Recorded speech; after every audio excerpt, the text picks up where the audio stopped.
Hi friends, I hope you're doing well and having a great day so far. Y'all, we're back to the topic that I was going to talk about last week, but didn't because of discombobulation. And also that was 2 weeks ago, not last week. But this week, we're talking about estrangement from parents and what that has looked like from my perspective. This is definitely not going to be everything. This is just recently what I am going through. I'm wearing my Fight Club shirt because, ooh, I've been ready to fight people and not tell anybody about it. Yeah, this past week, I just saw some pretty not nice things posted about me from my adopted mom on her social media page. And it was really a full narcissistic discard, and it really hit me very hard. Mostly because you don't expect for your parent to behave in a way that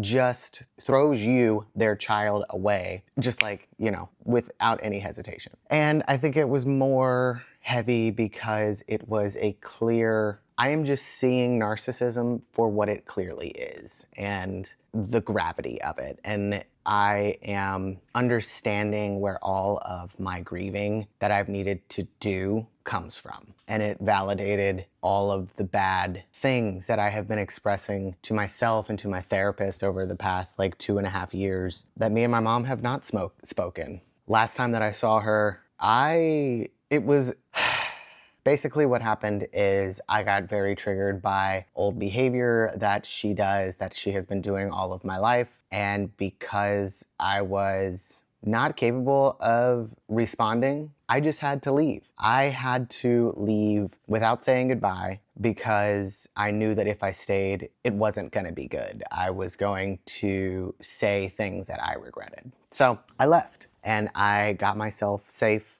and out of the situation. And I'm sure that was painful for her, but it was what I had to do. And it's telling in the posts that I saw this week that she has never been interested in my side of any story. She hasn't been interested in hearing it. She hasn't been receptive to it. And that has been one of the most painful elements of our relationship is just she has never invested any interest into hearing my side of our dynamic. And she doesn't want to hear the pain that she has caused me. I'm sure because of the shame that she holds about herself. But damn, is it fucking disheartening to just see reality for what it was, because that's new to me. My codependency before just really kept me in a fantasy world and unable to view the world as it is because it just felt unsafe to me. And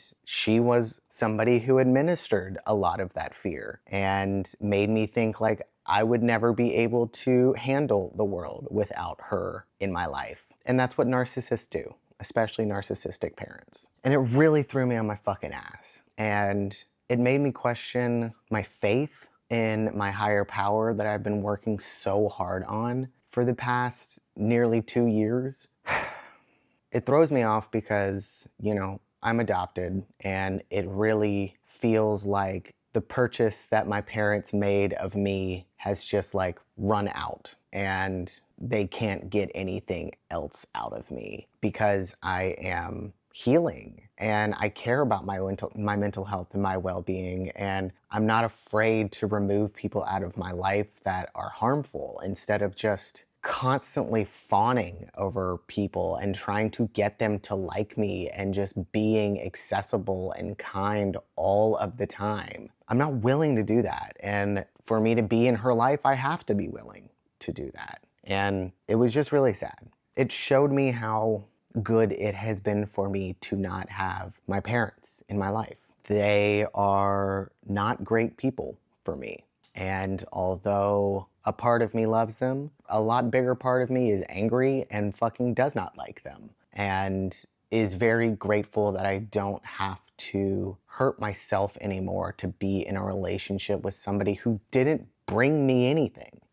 There was no connection. She was somebody who believed that she doesn't have emotions, which is just a messaging of I am choosing to not participate in emotions or feelings because I'm scared of them, but narcissism makes them think that they're special and that they can do things differently than other human beings, which is not true. And I'm not playing into her delusion anymore. And that's been a lot of what's been happening for me in the month of September and the first week of October. It's just like really seeing people's illnesses for what they are and seeing how they will not allow me to be in that person's life because of it. And maybe that'll change, but I'm not holding hope. The more that I read and listen and watch about things about narcissism, they don't change. They never will. They will just try to convince you more and more and more that they have changed and that they want to change. And it's just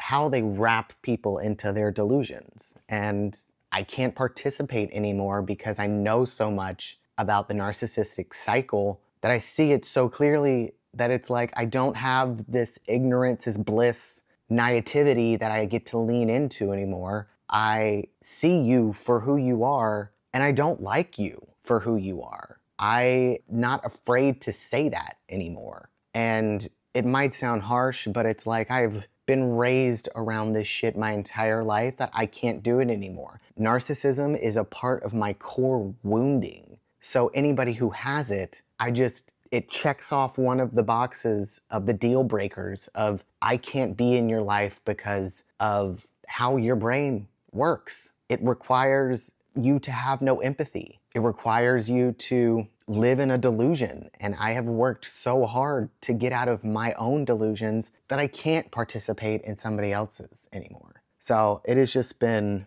really hard to accept, but I'm doing it. And I'm seeing the love and beauty of my chosen family, of the friends that I have chosen to make my family. And I've done that all my life. And, I think from like 2015, when I started like really letting go of friends, I was choosing to let go of my family in a lot of cases too. So it's just like a big pot of good and bad emotions that is going on inside of me, and it's propelling me forward at this point. I'm not willing to participate in a victim mentality like I used to. I gave myself a day to like sit in it and really sulk and cry and get it out, but I'm not holding on to that anymore. I'm using this knowledge and insight as fuel to push me forward. Like I've chosen a place now that I'm moving to, and the fucking balls are rolling in that direction. And although it's scary,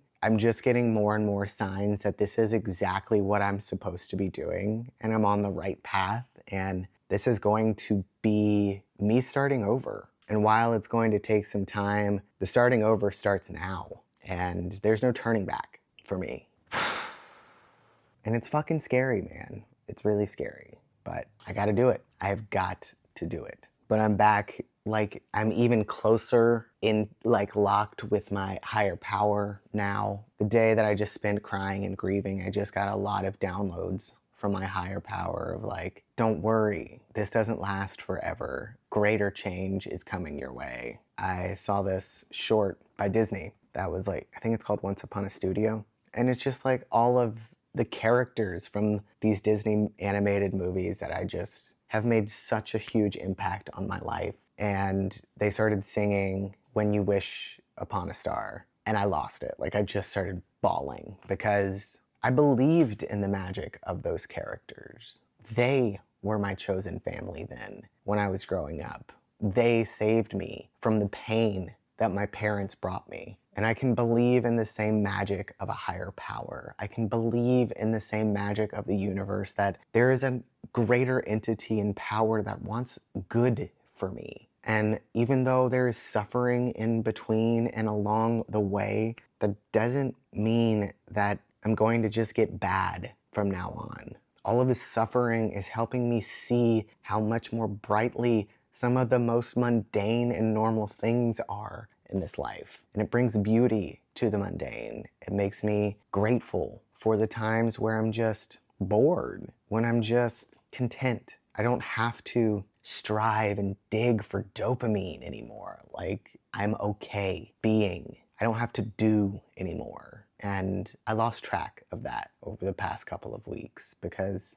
narcissists get me in my head and out of my heart. And although it is so sad and heartbreaking to think that I will probably never see my parents again until some other kind of trauma comes up, I know it's for the better, that it is time to let go. I started watching the second season of Heartstoppers because I couldn't watch it for a while because I loved it so much and I was so angry at love and romance that I just couldn't. I couldn't take it because I was like, I want that.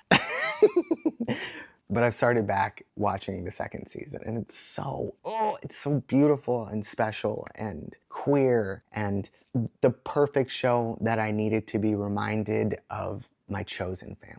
And you guys are a part of that. This channel, the community that I want to build are a part of my chosen family. So thank you. Thank you for hearing my stories. Thank you for hearing the stories that even people that are supposed to be the most close to me won't listen to. Thank you for listening, even if you maybe don't understand. It means a lot to have a space to speak my truth, because I haven't had a lot of spaces to do that. But this platform has always been that for me. I'm so grateful for you. I'm so grateful for this platform.